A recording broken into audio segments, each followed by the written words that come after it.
Three. Greetings and peace, everyone. Thank you so much for joining me this evening. Tonight, I'm joined by my friend Murshid Sheikh, and I'm so honored Sheikh Wahid Azal of the Nur Fatimiyya Sufi Order, who returns in part 31 in this series of dialogues and conversations that we always have. And in part 31, Sheikh Wahid will detail many of the recent, let's say, asset ambushes against the Noor FSO and people basically coming from the outside trying to sabotage the order. So without further ado, Noor alaikum to our beloved Sheikh Murshid and friend. أعوذ بالله العلي العظيم من الشيطان اللعين الرجيم عليكم نور وبسم wow, what a month.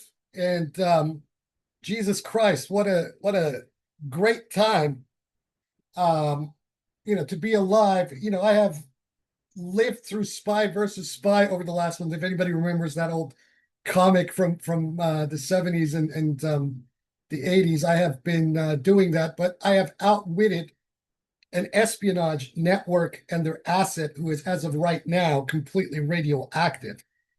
This individual either is going to be reassigned or probably more than likely fired. But this also tells me a few things in this process. So let us just give a brief synopsis, and then I will go through a chronology and an analysis. Many thanks. First of all, I have to thank two of my friends here in town. They're both lawyers. Luckily, at the moment, they're both on vacation, and I alerted them to this developing story about 3 weeks ago. They first told me to pull the plug on this individual that I'm about to talk about. But I decided instead I was going to play along because I wanted to gather information and intelligence of my own. Because I have been getting flags, red flags for a while now that there are elements in this country specific. I already knew about elements outside of Australia, but elements in this country itself that have taken me as a person of interest for a while and don't know exactly what to make of me. I was wondering how they would try to make contact, and exactly in what context and in what framing. And, towards this latter half of the Mullah Sadr course, they made their move, but they made blunder after blunder after blunder, and especially in the person that they chose to wheel into my orbit, because what they have done in this process has now given me several different things, to analyze, and I've absolutely taken this individual to town, and I don't think in the next episode of whatever it is that unfolds in the future around this, they're going to try the same thing. They're going to do it a lot more carefully and a lot more deliberated than they have. But here's the story. The story is that as of late last month in May, towards the end of May last month, just after Wake Up was published, on a Friday, right after you and I made that podcast on the Wake Up on its release, a woman who claims to live in Melbourne contacted you and to contact me. I got into first an email exchange with her, then this went to Telegram. And then on that Saturday, when we had our Mullah Sadr course, I allowed her to participate, kind of passively in the class to listen to what was going on. And then, things kind of went from there. She was constantly calling me, constantly telegramming me, wanting Zoom calls, just taking an awful lot of time. And this raised all my flags, because if there is somebody who is either genuinely interested in joining your group or even has a romantic interest in you, the kind of desperate like behavior that this woman exhibited from herself was an anomaly. So I read the situation and I decided, well, I was going to play along until she annoyed me, and then I would pull the plug on her. So she did annoy me in the first week, on a Friday night just before the class the next morning, and I nearly decided I was just going to, dump this woman right then and there. But apparently I was important enough to whoever had put this woman up to making contact with me that she made amends and sent me flowers and all that sort of thing to get me to kind of put my guard down. So I decided, okay, I was going to play along with this a little more.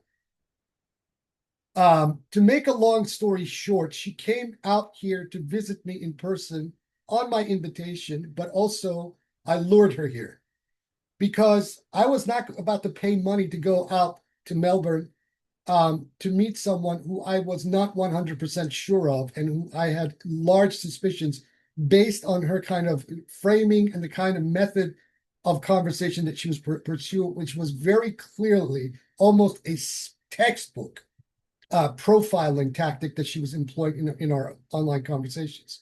But I wanted to gather information and I wanted her to trip herself publicly so then I could then pull the plug on her. This went on for 4 weeks.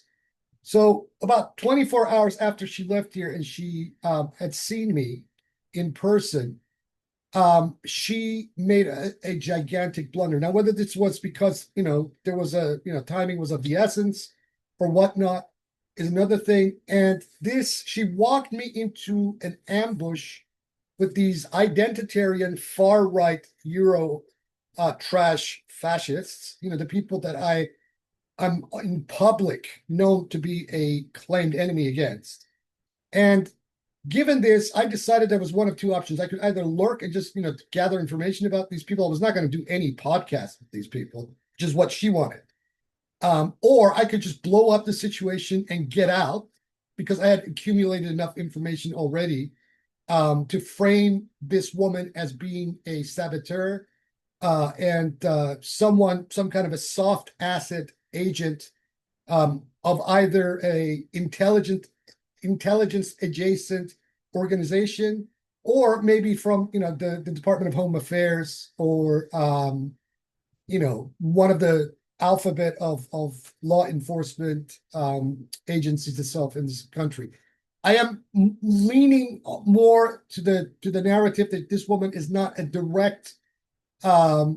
directly connected to the Australian Commonwealth government, its intelligence establishment, that we're dealing more with some kind of an adjacent NGO type organization that is doing certain things. And I'll get to that in a minute as to why I think that is the case. Anyway, since then, I have been documenting this. I briefed my two attorney friends. They have been helping me in this AI module that I have trained myself over the last 3 years. I have fed all kinds of analysis into this thing.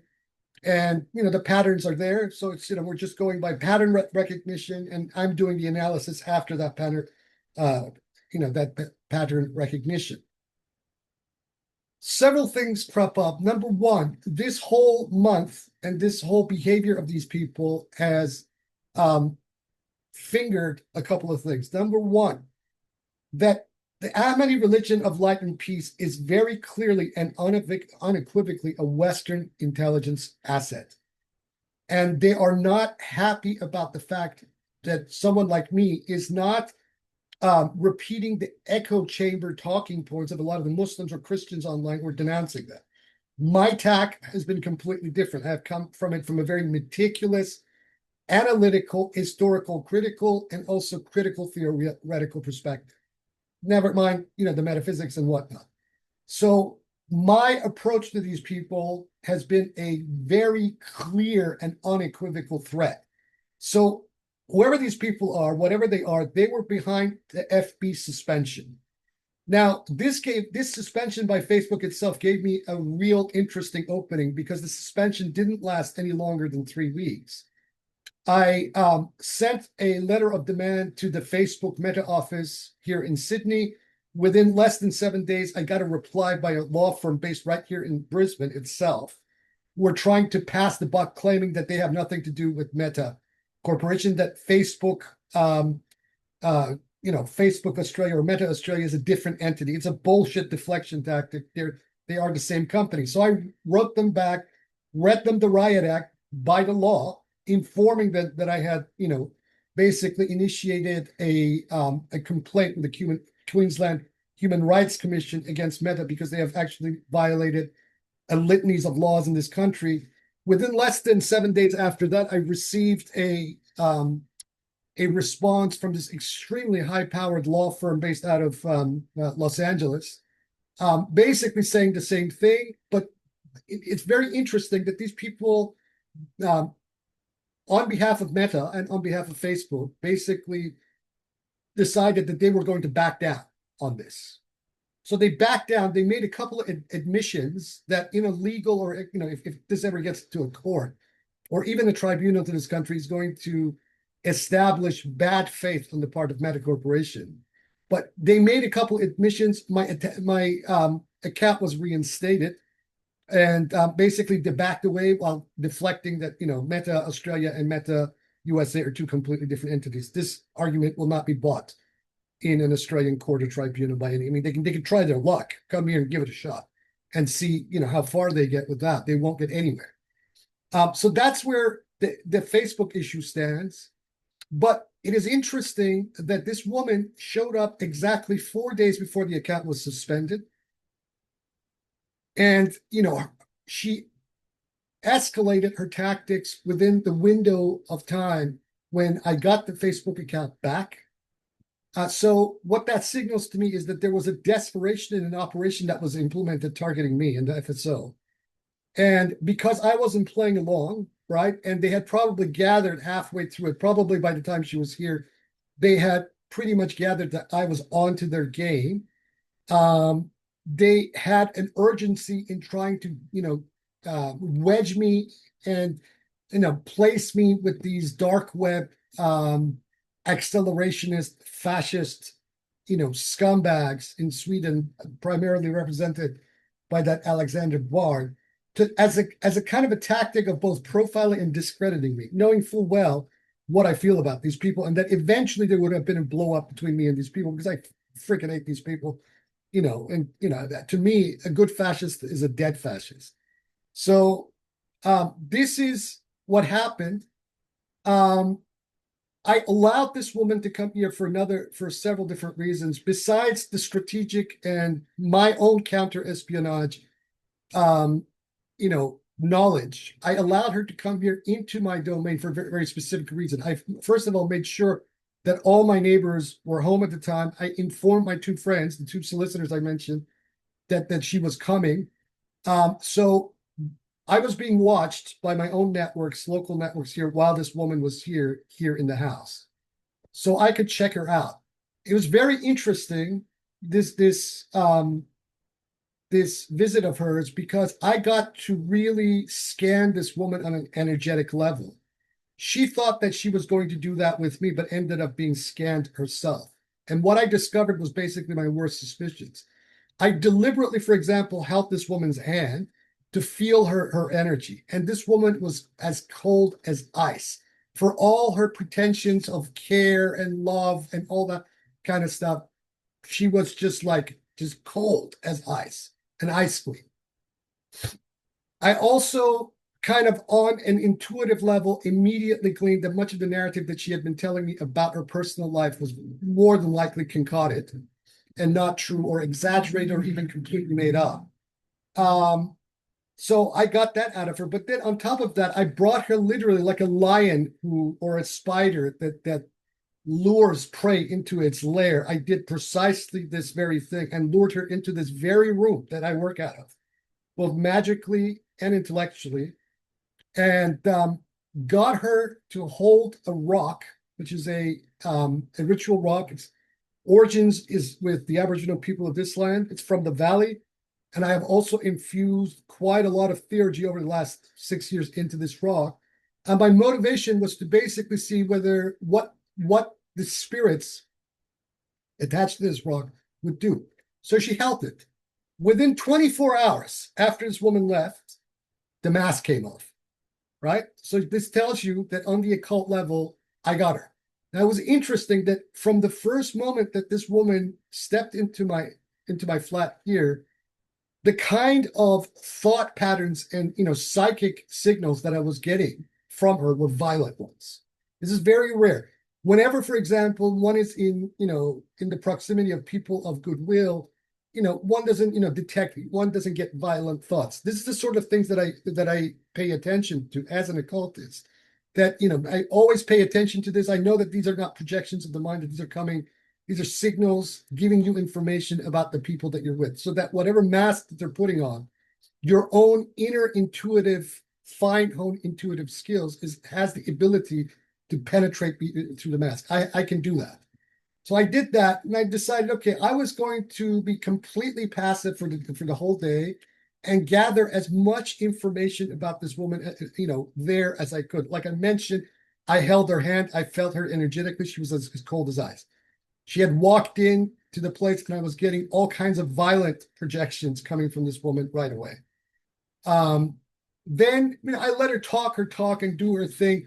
I should mention that during that entire month that she was communicating with me, we went from her being a Sufi interested in my work to defending the Baha'is, almost like at the end of the first conversation I had with her on Zoom on the 31st of May. That was what raised my flag. I was already in the first initial minutes of my conversation with this woman, getting all kinds of clues that what she was telling me was not completely kosher, not completely sincere, but she really put her own tripwire and put it right in front of herself at the end of that conversation when she brought the Baha'is up and wanted to see my reaction when she mentioned that. And I noticed that. So from that point onward, I decided, okay, I was going to play this until, finally the situation got unbearable enough for me or dangerous enough that then I would pull the plug on the whole thing. So I did that. I let her play the romantic thing and trying to, bring me in that way. I got her to, at least whatever text narrative that she was working on to get her to, reveal information about her personal life. More than likely, much of it was bullshit. But in any case, I got a lot of information out of this woman, together with the fact that I have an app on my Telegram that records conversations and also video calls. Never mind Zoom that already does that on my end automatically. So there's quite a body of evidence I have accumulated about this woman as an operative, that if it ever comes to a court situation, I will bury her on the very first hour, of that thing. And I've also, given all of this information over to my two friends here. Never mind that I myself am a trained lawyer. So, whoever thinks that they were coming here to infiltrate the FSO or try to sabotage us, my God, you people really, really need to go back to square one. You have no idea what you're dealing with. Absolutely no fucking idea at all. I got you. You thought you were going to come and get me. I have got you. Just take a look at how I am been framing this entire encounter over the last week. First with a narrative recital short story, then upping the ante and escalating by the day with actual forensic analysis, right? I have also now publicized the matter all the way to the Inspector General of Intelligence and Security in this country. Now, I'm not expecting these people to respond to me, but what I have done is basically put on record and put the intelligence community in this country on notice, right? That, watch your step, because this could very fast escalate into a No, need. Salman, Sheikh, are you there? I'm here. You're kind of breaking. Okay, you're back. Okay, we had a bit of interest. I was saying I escalated this matter all the way to the Inspector General of Intelligence and Security. This is the national ombudsman that referees between all the various intelligence agencies and law enforcement in Australia. Okay, so I'm not expecting any kind of formal response from these people. The reason I have done this specifically is basically to put the intelligence and law enforcement establishment and government in this country on notice that these sorts of harassment tactics that I have been experiencing for upwards of 20 years from, Baha'i or Baha'i adjacent entities is now going to be escalated to the level of whistleblowing disclosure. I've informed my friends in Europe. There's a whole community of activists, mostly anarchists, people who loved Hacking Bay, knew my association with Peter Lamborn Wilson. These people are seasoned. These are people that are more radical than Julian Assange could ever dream of. These are friends of mine, people who protected Nuri and I as we had our own problems with the German system back in 2019. I have lawyers here, myself, others. So these people walked into a they thought they were going to ambush me. They themselves walked into an ambush of their own. Okay. So this is where we're at. Now, I should mention the fact that just before this woman contacted me on the 31st of May, an individual on Facebook that I have had a long-standing problem with, out of the blue, sends me a friend request. This is a guy, he's an Israeli by the name of Joshua Tartakovsky. Long rumored and long suspected of being Mossad. Out of the blue, who sends me a friend request, I deny his friend request, and then, in messages, we have a conversation. He's trying to test the waters as to where I am. And I basically told him, look, man, if Ali Khamenei gets bombed to smithereens, I couldn't care less. Here's my fatwa from 2022 against the system in Iran. However, I have a principled stand against any kind of foreign war involvement against the people of my country, because they are not going to only hurt targets of the regime. They're also hurting actual civilians, which the Israelis have. And I stand against it. I don't believe in regime change operations being instigated by foreign powers. If there is to be a regime change in Iran, it has to be done by the Iranian people themselves. And that means that any future leadership of Iran must come organically from the people of Iran itself, not from these parasites like Reza Pahlavi and his Trump pro-Zionist parasitic followers, or the supporters of the MEK organization and similar like that. I don't stand for any of that stuff. These people are all toxic. We want our country back from the mullahs, but we're not going to get our country back from the mullahs if that means that we have to jump into bed with another set of demons. These Atlanticist, scumbags, demons of hell. So that is the situation. These people miscalculated. They telegraphed their operation. And just let me mention the fact that all of this, that my Facebook suspension came within less than 10 days before the Israeli attack on Iran, right? The first day of which took out two acquaintances of mine who were living in an apartment block, one of the apartment blocks that the Israelis attacked. These were members of the Woman Life Freedom Committee here in Brisbane who had moved back to Iran because one of their parents was dying, and they've stayed there ever since. But these were people not with the regime, and they were in an apartment block that apparently the Israelis targeted for some, they were trying to get a regime member who was living in that apartment block, and these two individuals lost their life. I wrote about this briefly in Counterpunch and have mentioned it to other people. So it is very interesting that just as this is about to get on the ground, this woman contacts me. My Facebook is suspended for almost 3 weeks. And this Tartakovsky character, who is well known as a Mossad operative on social media, suddenly contacts me and sends me a friend request out of the blue. Hey, what kind of idiots would then take this woman seriously and everything that follows from that? But all of this revolves around this asset of these people, which is the Ahmadi religion of light and peace. They don't want this organization and this whole psyop to be touched. And I touched it, and not only did I touch it, I penetrated it, okay, as deep as it could be. So this is the reason for their shenanigans. This is the reason why this woman was wheeled out. I have completely dissected and eviscerated every single one of her tactics.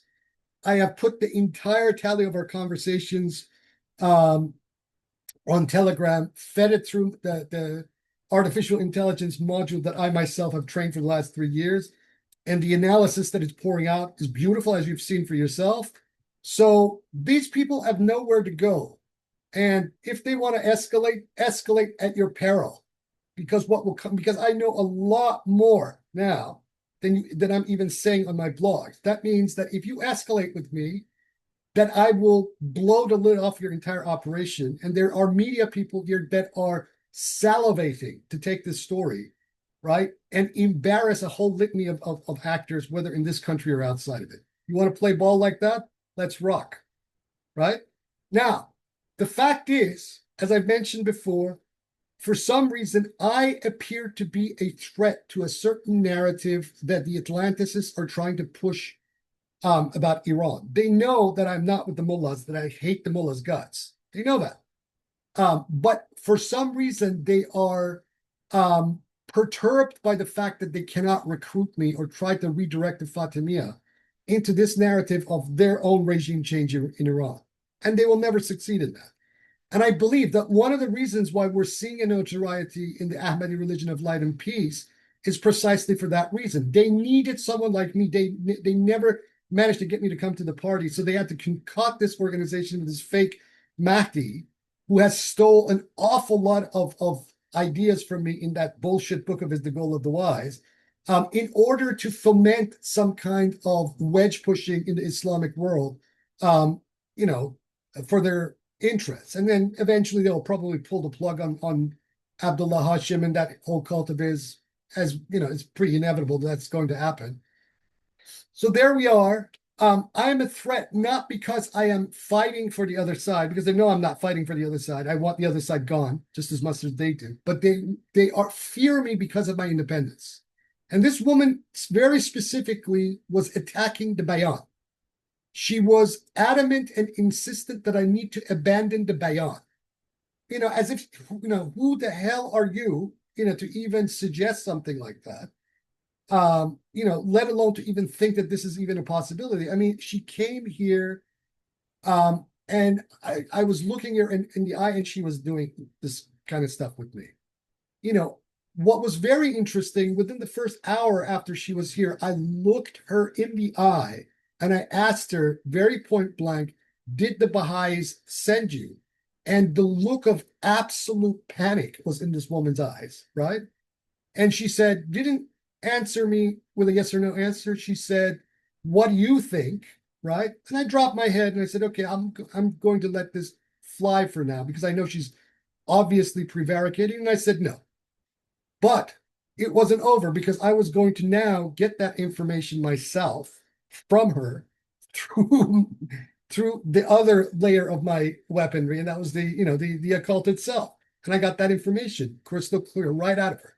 The mask was burnt the minute that I put that rock in her hand. She walked into my trap. She was trapped. I trapped her. The minute that she put her hand on that rock, that was it. That was the end of her. So, and she did it herself. I didn't have to. I expected that this would probably take a while, 1 or 2 weeks longer, whatever. It happened within 24 hours. And I got her. And she did what she did. She tried to walk me into an ambush and effectively did through email. And I decided I was going to blow this up. Just as a plug pulling tactic on my own. And then I pulled the plug on her herself, as you saw in the final email that I sent to her. So this is the situation that we've been dealing with. I put all this documentation up in the video description box of this video, with the one on Salman's page or the one that I will put on my page. Every last one of these links will be provided to people. So they should go through what I have been publicizing. What I have been publicizing is only a very tiny fraction of what I know. Okay, there's a lot more coming, and I'm going to drip feed this over the next week, maybe less. We'll see. Even if I don't put it all up online, I have enough information right now for a very solid case. One thing I should mention, this woman represented herself as a psychotherapist. I have both contacted and looked through the databases of all the certifying association in the state of Victoria for psychotherapists, and this woman is not on any one of their registers. So right there, she has lied about her professional pedigree. And that in itself is a real no-no. Whether the name that she gave me is a real name or not, Allahu Alam. There's only one LinkedIn page with a picture of her in that particular name. That doesn't mean anything. It could be a dot. We know what spook agencies and these spook adjacent NGOs are like and how they do things. But in any case, the party is over with this person specifically. And I am telling her handlers and the people behind it that instigated this operation, you so much as breathe in my general direction and any member of my family. I will go nuclear on a level that you cannot even imagine, right? And if it is the government of this country, then there's about to come your way a scandal, the scope of which you haven't seen since the 1970s, right? So watch your step, play it by the book, and back the fuck off, right? If you think I'm a threat to you, then you have to explain your reasons why I am a threat. I am not an Islamist. As far as most Muslims are concerned, I'm an outright heretic. And, I pride myself on that. I'm not Orthodox anything. I am independent. I am a Bayānī, and this is the way it is. However, I will defend the meek. I will defend the innocent, right? And if you try to, use these spiritual, porous spiritual bypassing techniques with me that this idiotic woman did with me, you got another thing coming. I will rip you to shreds and cast the ashes to the four winds. This is your final warning. You either come to me on the level playing field, or we got a problem, right? I'm not afraid of you. I'm not even afraid of dying, right? There's nothing that you can do to me to get me to back up. Obviously, I am a threat, right?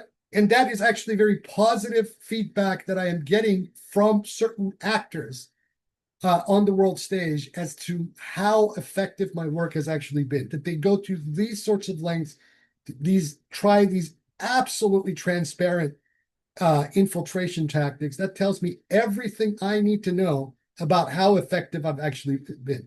But at least now you have a message loud and clear that you cannot touch me, nor can you touch the Bayān. So you need to go tell your Baha'i clients that they can come and kiss my ass collectively. Those 9 men in Haifa of Universal House of Justice can one by one come and kiss my ass. As simple as that. You will not get anywhere with me. I will take you down. You don't take me down. Over to you, Salman. Yes, Sheikh, definitely. And that's the thing. I mean, how dare she tell you to abandon the Bayan where you yourself are the living mirror of the Bayan? I mean, these people are disgusting. And I know that she had probably approached me as like as an opening where she was saying that, oh, we're gonna help expose a lot of the abuse by AROLP since our order is based on the divine feminine and how I admire the Sheikh's work. So newsflash to anybody out there, especially if you're one of these people. You contact me again trying to gain access to the Sheikh. You can also kiss my ass because I stand with Sheikh Wahid Azal against the Baha'is, against the fascists, and against all of these other spook scumbags that tried to do what they did to the NOR FSO. You failed. He got his Facebook back. He exposed you for who you are. And he's here exposing you again out to the world, and I stand with him in dunya and in akhirah. He's my sheikh, he's my murshid. I'm with him since day one, and I always will be. And there's another thing I wanted to point out to the sheikh that right when this happened, it was about, I think, a day or two later, there was a woman from India who had reached out to me, a Muslim woman, and she was telling me in the email that two of her friends were sucked into the AROLP cult, and she was super keen in me trying to talk with them in some way. And I avoided it. I said, no, I'm not going to deal with it. And then I never heard from her again because I didn't fall into the trap. But yes, anyone who tries to contact me from now on, trying to gain access to the Sheikh, it will only be with the approval of the Sheikh. And no, you will not get any response from me. Well, I mean, we can't avoid this sort of thing, so the best policy is basically, our screening mechanism is going to be tightened from here on out. Yes. Because in on the domain of cyberspace, we're dealing with a war. Okay, I've even said it to this woman that the internet is basically a digital toilet. Okay, with all kinds of parasites crawling in it. Unless people prove their mettle, they are not to be trusted. Okay, Yes. this truism has proven itself to me time and time and time and time and again. Now, this woman claimed to me that she was an Alawite Shia from Lebanon, or her family came from Lebanon and they were Alawites. knowing what I know about the Alawite community, and I have Alawite friends elsewhere, even here in Queensland, up in north of here in the Sunshine Coast. There's a family of Alawites that I know quite well. And I've discussed the Bayānī with them, and they've gotten Bayānī texts with me. One of them wanted a copy of the Arabic Bayān by the Bab, which I gave to them, and they were very impressed by it. So I know the Alawi community. I know the Alawi doctrine. I read Arabic. I have access to Alawi texts. I have read the multi-volume publication, Silsila al-Thura al-Alawiya, which, reproduces a lot of the core Alawi texts. I've read through these texts. So I probably know more about Alawism than this woman herself does, especially given the fact that the Alawis are extremely sexist, in that they do not share their esoteric doctrines with the women. They're like the Jews that way. So the women are completely excluded from any kind of knowledge and access to the esoteric core of Alawism. It's a very unfortunate thing. If I were senior members of the Alawi community, I would reform this stance, but it's not my place to tell them that that is their community. That aside, due to the war in Syria of the last 15 years, and then the fall of Bashar al-Assad last year, one of the problems that we are finding both in the West and as well as in the Middle East and the Levant itself at the moment is that the Alawi community is being increasingly infiltrated. This began as of 2011 with the Arab Spring, and it has only accelerated.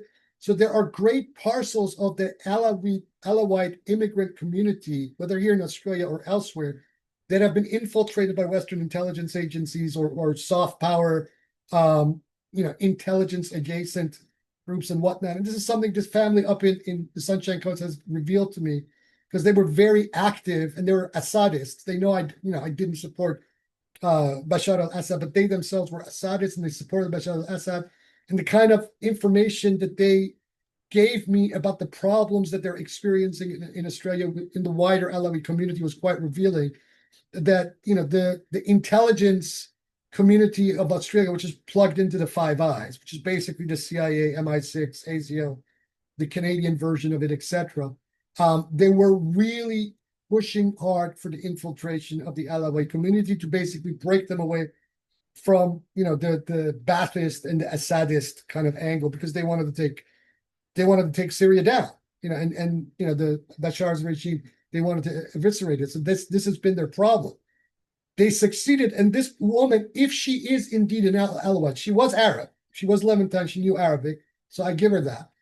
But if her story is in fact true that she is an Alawite, because there's reason to believe that she's not, but if she is a prime textbook example of the kind of individual I'm talking about, someone that has been infiltrated and has been made into an asset of these Western NGO intelligent adjacent organization. The fact that her teacher is this local Gurdjieffian is a dead giveaway. The Gurdjieffians, as anybody knows anything about the history of the Gurdjieffian movement in the West, knows, became intelligent. They were spooks, right? J.G. Bennett is a prime example of this. He was an MI6. Idris Shah is another example of this, another MI6 asset. So the Gurdjieffian community in the Anglo-American West has been an extension of intelligence and imperial soft power, right? And it was extremely revealing to me that this woman was trying all the classic tactics of the Gurdjieffian work with me, and it wasn't working. And she was getting frustrated. And her excuse to me was, oh, your intellect is so this, that, and the other thing.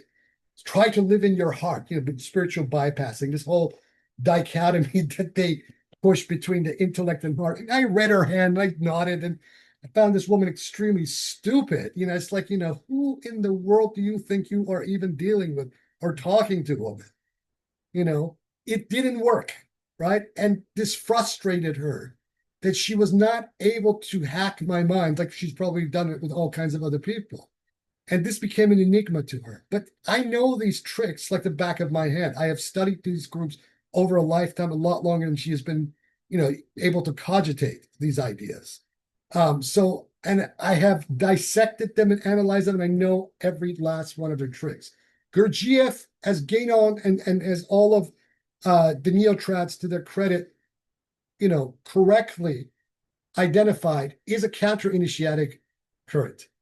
And ultimately, they are basically an imperial extension of trying to push through the back door Christianity. And we're talking about imperial Christianity, whether it comes in its Orthodox form, Catholic, or Protestant form. These are, in the words of Osho, although I'm not a big fan of him, these people are Jesus fucked individuals. They are enemies. And so that post of mine that I put late last week about Christianity as being the religion of the oppressor was basically to that act. I was signaling this. So, this is the thing. They think for 1 week, this woman wanted me to read to her every night the chapter of Jesus in the Fusus al-Hikam. So I obliged. It's Ibn Arabi. I in whatever context it is, I will absolutely oblige when the Sheikh al-Akbar is involved. So, we did this reading for 7 nights where I was reading the chapter of Jesus. And, the woman was trying to signal something to me.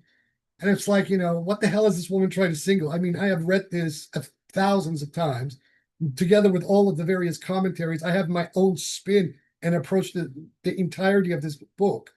What does she want to tell me?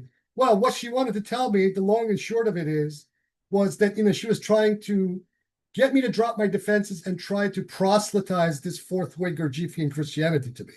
And she failed, primarily because the theophenology that Ibn Arabi is pushing through this particular chapter of the Fusus al-Hikam is my own theophenology, right? Never mind the Sheikh al-Akbar. Never mind that towards the end of that very specific chapter, one thing that Ibn Arabi does that is absolutely ingenious is that he makes a symbolic equivalence between Jesus of that chapter and Muhammad Rasulullah, peace be upon him, right? And she didn't see this coming. For all this time that she was getting me to read the thing that was right in her face the whole time, which is a feature of the doctrine of the Bayānī, that Muhammad Rasulullah was the return of Christ, and there's no Perusia of Jesus happening anytime because it's already occurred in the Bayānic doctrine with Muhammad. It is something that Ibn Arabi himself very unequivocally signals in so many words in that particular chapter and elsewhere in his writings. So, I'm just like, what is this woman, what is this woman signaling? This is the Bayānic doctrine of Jesus, and the second coming spelled out right at the end of this chapter. And Ibn Arabi does that. So she was trying to walk me into an intellectual trap, ended up falling into it herself. And she did this again and again and again and again and again and again, spiritual bypassing the whole time, all kinds of discursive gaslighting that was absolutely hysterically funny. I've tallied some of these and I've made a post of it, and this will all be linked in the description box. People should read it for themselves. This woman is a textbook airhead, new age moron. But what is extremely alarming is that as an Arab woman, this woman to me now is a textbook case of how the black sorcery of this white devil gets into the heads of these Arab, Turkish, and Iranian women and completely destroys their cultural bonds and cultural links. For example, this woman claims that she had an awakening experience, and as a result of her awakening experience, she walked away from 20 years of marriage, right, with 4 children, right? From everything that she had told me about her ex-husband, this man was a good man. He never was abusive to her, never cheated on her. He provided for his family, took care of it, treated his wife like his queen, even beyond the call of duty. A perfect exemplar of what a husband, at least in the Fatimiyya conception of that, is supposed to be. This man did it. And she, for whatever reason, there's a saying in Persian, joy hit the bottom of her stomach. It means that she got it so good that she finally got even the good bored her. That she walked away from something that most people in this world would envy to have: a structured, coherent, loving, nurturing family and marriage. Walked away from it. That to me is the sign of a failed adept. That to me is a sign of a failed awakening. And as simple as that. So these are the kind of people that this white devil produces when it infiltrates our cultures and starts to do its black sorcery, whether it is its Gurdjieffian or its Jesus sorcery on the women of our people. I've seen this amongst Iranian women. I've seen this against Turkish women. I've seen this amongst Arab women, right? I am not saying that the system of patriarchy in our Muslim world is a good thing. I am opposed to it. Everybody knows I'm on the record for that. I have denounced it, and I'm an enemy to that. But if these broads think that what this white devil is doing is actually the remedy to our problems in the Muslim world, they are dumber than they think. This woman, if even 1% of her story is correct, has been infiltrated. Her mind has been hacked by these white devils. And the Gurdjieffian work is proof of that, because from my assessment of what the Gurdjieffian work is, it is a very sophisticated system of occult brainwashing. So this was the responsible mechanism for the breakdown of her family. And it was done with deliberate intent by whoever it is, the teacher that she claims that is her teacher. This son of a bitch basically used this woman, brainwash this woman, hack this woman's mind, right, to destroy her family. Your microphone is off. Yeah, that's exactly what happened. And a lot of our communities, especially I've noticed even in my home country of Pakistan, this is exactly what's going on. You have these Western intelligence assets, these white devils, that's exactly who they are, who are trying to destroy our people. And how do they destroy it? They first go after the woman, who's the birther and the nurturer of the family. And that's exactly who these people are. And they use this woman as an intel asset to try to gain access to the Sheikh's life and try to disrupt his work in the Noor FSO, which Where they did they failed get? miserably. Where They did failed miserably. where did they get? Where did they get? Nowhere. Who do they think they're dealing with? Are they thinking that they're dealing with some sexually starved, ignorant, recent arrived immigrant who has never seen a bare skin even once in their life? I grew up here. I grew Yeah. up in America and in Australia. I have seen naked women running down the street my whole life, and it doesn't faze me anymore. As the Buddhist saying says, it's all blood and pus to me now. Yeah, yeah. These things, I am unseducible on that level, right? And if you're going to send me somebody, to try to match my intellect, make damn sure that they can actually do it without, cosplaying at first, right? You cannot get to me that way, right? So, I mean, you can try to do all your defamation tricks, but I think even the general public now are so over that. I mean, you tried that during the tail end of the first Trump election in 2016 after I published that article on the Maria Mia, and you got nowhere. And you did it through your Duganist assets, and you got nowhere. Then you tried it again with the Baha'is, these ex-Baha'is, through that imbecile Dell husband, you got nowhere. Then you tried it again through that Polish false prophet, and you got nowhere, right? So, perhaps you should assess your strategy that with me, you are not going to get anywhere.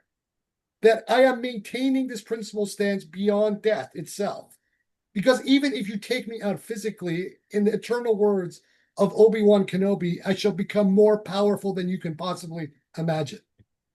Old Yeah. Darth Vader of the system. You can't touch me.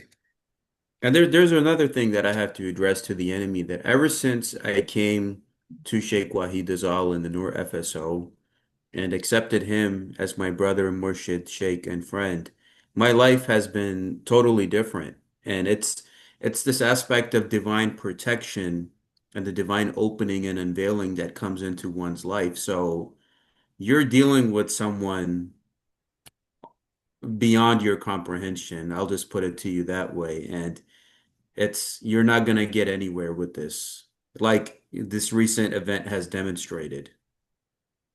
They profile, because they profile these marginal mystics that they think that they place me in a category. They think that we're desperate for notoriety and attention. I am over that. I'm happy to do podcasts with you from now until the moment I draw my last breath without getting any notoriety. I have written my stuff. I have found means of publishing this stuff and uploading it to permanent databases. I am doing what I'm supposed to do. I don't want, if anything happens beyond that, alhamdulillah rabbil alameen. If it doesn't, I'm doing what I'm supposed to do, and I'm maintaining maintaining things at this current flow. I am not desperate to become famous because I already am. I already have my notoriety where it counts. And the fact that you guys go through this kind of length to try to hack and infiltrate what I'm doing, it proves to me that I have gotten into your heads. It's just as simple as that. So the joke, my friends, is on you, not on me. So do what you will from here on out, because I have gotten you completely figured out. Yes, yes, that's absolutely right. And the world is drastically changing. And now we see the Western intelligence groups and agents trying their best. It's like a rabid animal that's been now in a corner and trying to bite as many people as it can. Now you have Swiss banks that are coming out. We don't need Americans. You have the UN agency, the head of the UN agency, who's saying that everyone, all the nations, cut business, trade, diplomatic relations with Israel.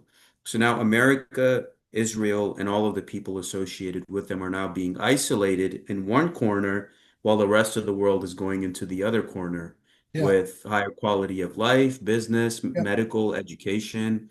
I'm here in America, and people here are they're not doing okay mentally, financially.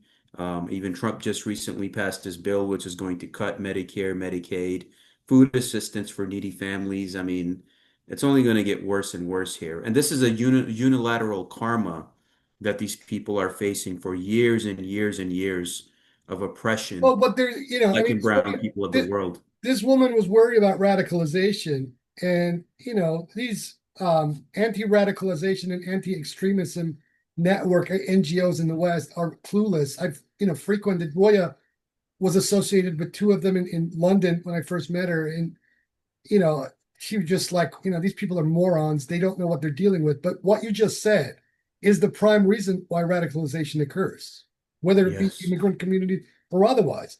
So what the American ruling classes through Trump are actually seeding at the moment are the seeds of future extreme events that will happen in America. When people are their backs are shoved into the corner like that, on their basic sustenance, they're going to lash out.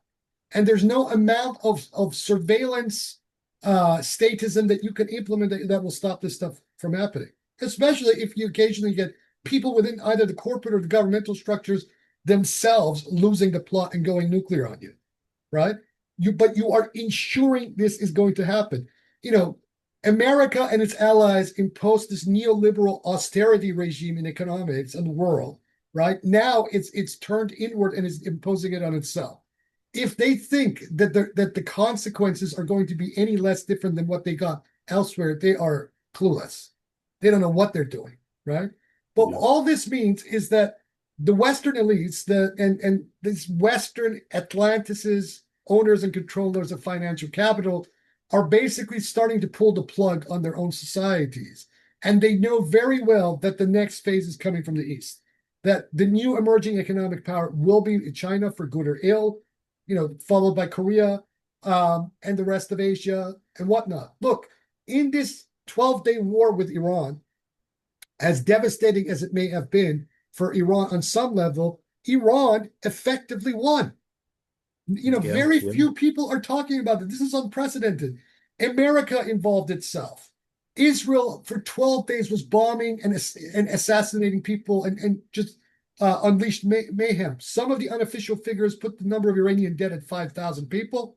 Other figures put it at lower. But what nobody's talking about is that the missile technology that the Iranian military displayed from itself, devastated 2/3 of Tel Aviv, has destroyed the entire port sector of the city of Haifa, right?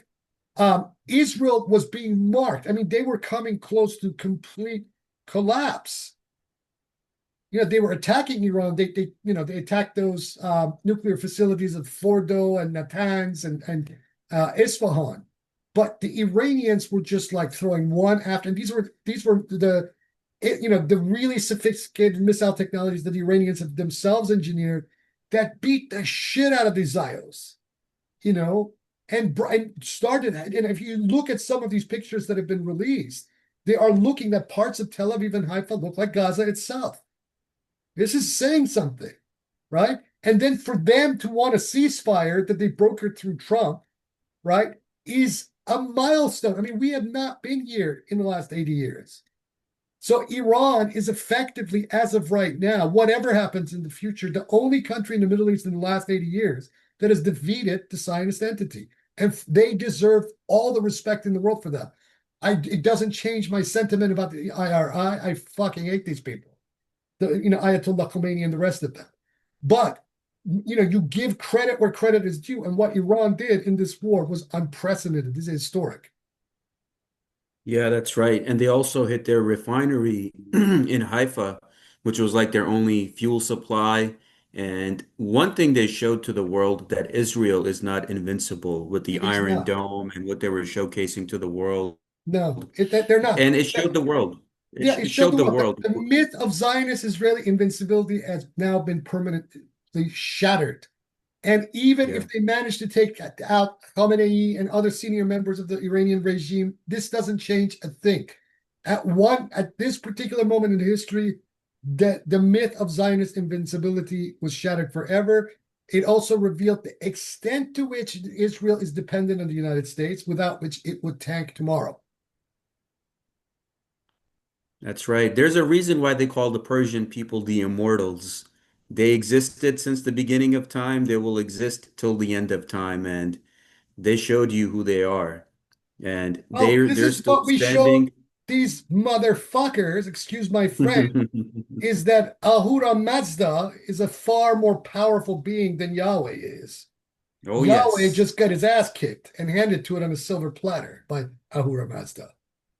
Yep, yep. And that's exactly right. And myself, I'm honored to have Persian ancestry as well. And I'm happy that my home country of Pakistan stood by Iran and said that if Tel Aviv, for any reason, would drop anything nuclear on Tehran, we would obliterate the Israelis. So the Israelis and the Americans are now a bunch of bullies who are now being isolated from the world. Good. And time will not be kind to them. At all. At all. And but I mean, I need to reemphasize, I am not on the side of the Islamic Republic of Iran, because these people have blood on their hands, the blood of their own people on their hands. What they did in 2022 and early 2023 with the Women Like Freedom movement is inexcusable, and no tanky like Max Blumenthal or similar can convince me otherwise. And I have more facts at my disposal about that event than they can ever hope to. But the fact is that this assault by Israel was not an assault merely on the Islamic Republic. It was an assault on the Iranian people, on Yes. innocent civilians, the very same people that had marched in the streets against Khamenei in 2022 were the same people that the Israelis targeted. Addition to that, the woman life freedom itself was sabotaged by the Israelis and the Americans. If Mm. they really wanted the regime change, they had that opportunity in late 2022, early 2023, but they instead put a big knife in the back of all of these Iranian girls. So then here we are, which tells you that they're not remotely serious. They only want to control. They don't want an organic, feminist, social democracy in Iran that the Masai revolution would have given them. They want a servile puppet parasite like Reza Pahlavi, like his old man was installed in Iran itself. But that ain't going to happen. It ain't going to No, happen. it's not. I mean, the Persian people have outlasted many, many greater foes than the Americans and Israelis, and they'll be here till the end of time, as they are the cradle of human civilization. Absolutely. That Absolutely. is that is the ultimate truth, and people have to realize that this what we see as the white devil and the entities and organizations and countries it controls. Right now, things might seem bleak on the global stage or in American politics, but this is just like an animal who's cornered, about to be captured by animal control. and is going to try to scratch and bite as many as it can. It's been exposed to the world. I mean, they don't have a future, whether it's the American or Israelis. They don't have That's no future. they have no future, and they failed. Their regime change failed. Their attack failed. The Iranians have the uranium they need to make a bomb, unfortunately, but they have it now. Not to mention the fact that as of yesterday, Iran has officially pulled out of the International Atomic Energy Agency inspection regime. If this is what they wanted to happen, well, they've gotten it. And Yes. so Israel, in its stupidity, in its miscalculation, has now basically brought itself to the point that it feared the most. The Iranians will now more than certainly make the bomb, right? And they'll do it very quietly if they don't have it already. And that means that Israel itself has bought the mullah's life. Hmm. If they did this intentionally, if this was the plan all along, well, they've accomplished it. Because as of right now, any force, whether outside or inside Iran, that tries to push for regime change is going to be seen by the majority of the Iranian public as assets of the West. So essentially, what they have done is to invalidate and tar the entire Iranian opposition. And this is the real takeaway from all of this. Yes. Because Yes.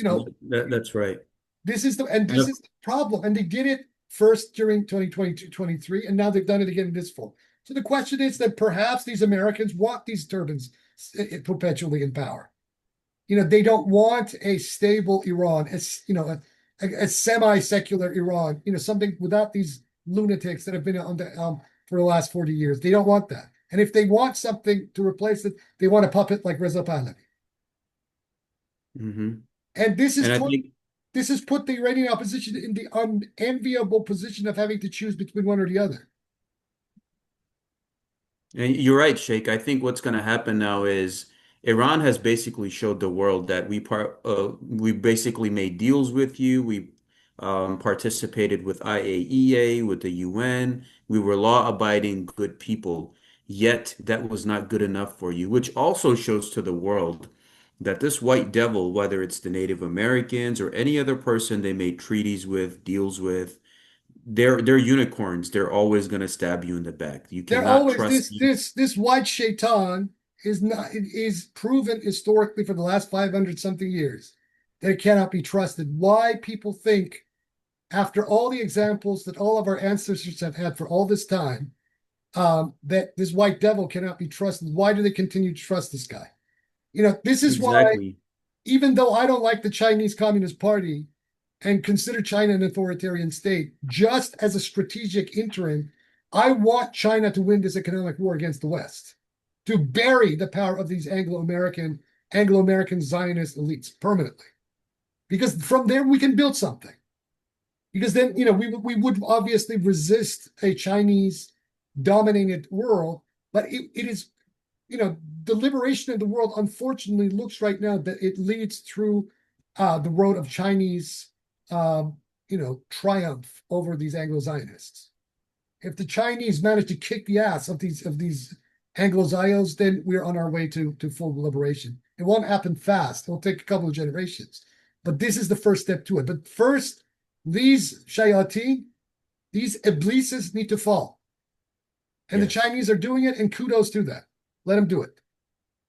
You know, Definitely. And the first step, Sheikh, I saw today on the news where the Swiss banks and a lot of these international banksters and their organizations are saying, as of today, we don't need Americans. We have other people we can deal with. this is death for America. I mean, this is the American project is effectively over. I mean, the writing has been on the wall on that for a while now, but this is now the effective, announcement to that end. Yeah. Yep, yep, that's right. And what's going to happen now with Iran is the people in unity are going to get more stronger. Now you're going to have Pakistan, which also covertly developed its nukes, now going to help Iran, and all of the people are going to come to Iran's side, its allies, its friends, its brothers, and they are going to outlast this foe as well, just like they've outlasted many of the other people that they have throughout the centuries. So they are the immortals, the ancient Persian people. The bloodlines will always exist, and these Shayateens, they're going to have their face buried in the dust, and they've been exposed to the world on who they are. They're not going to last. It's over for them. It's over for them. Thank Alhamdulillah Rabbil Alameen. But in conclusion, um, these people who have been stirring this problem, this woman that you sent my way is basically a burnt asset. And the next time you try a stunt like this, you need to think it through very, very thoroughly. I read your hand and I kicked your ass. And it's as simple as that. And you can now go in the corner and cry as much as you want.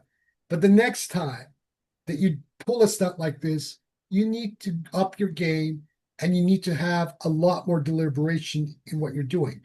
Because I saw right through you from the beginning. And now I'm documenting anything. And that means that also that if I chose at any moment that I was going to escalate this matter even further, you are on the back foot. Now, one thing I will say here, since this woman met my daughter, Nuria, and exchanged phone numbers with her, which I've told Nuri to basically delete and everything, let me be very clear and unequivocal. If so much as a single thread of hair is harm for my daughter, I will go nuclear on a level that you cannot even imagine. Okay? Additionally, there are people watching, both locally and internationally. We are not without our means. Do not underestimate us. You try to harm my daughter in any way, or try to weasel yourself into my daughter's attention, you have signed your death warrant. And there's other people watching, so be on your guard. I have issued affidavits with 2 lawyers here, with the local law enforcement of the state of Queensland, right? So watch your step very carefully. You need to float on eggshells, not just walk on eggshells, but need to float on eggshells from here on out, where I am concerned and where my family is concerned. Do not underestimate me again. The next time you do, I will lot more swiftly kick your ass than this time. So you are now on notice. Yes, Sheikh. And I stand with you in this fight. And I would say that whoever tries to contact me again, trying to gain access to the Sheikh, it's going to be a much tougher screening process. And I stand with him and his family. So his priority comes first in my life, and this ain't going to work anymore. Whoever is watching and going to try anything else. Inshallah, we will see. But as we say, La hawla wa la quwwata illa billahi al-aliyyil azim. No power and no strength is there saving God, the high, the mighty. Let's just leave it here with that final thought, Salman. And Thank you, Sheikh. And until until part 32. Ya Haq.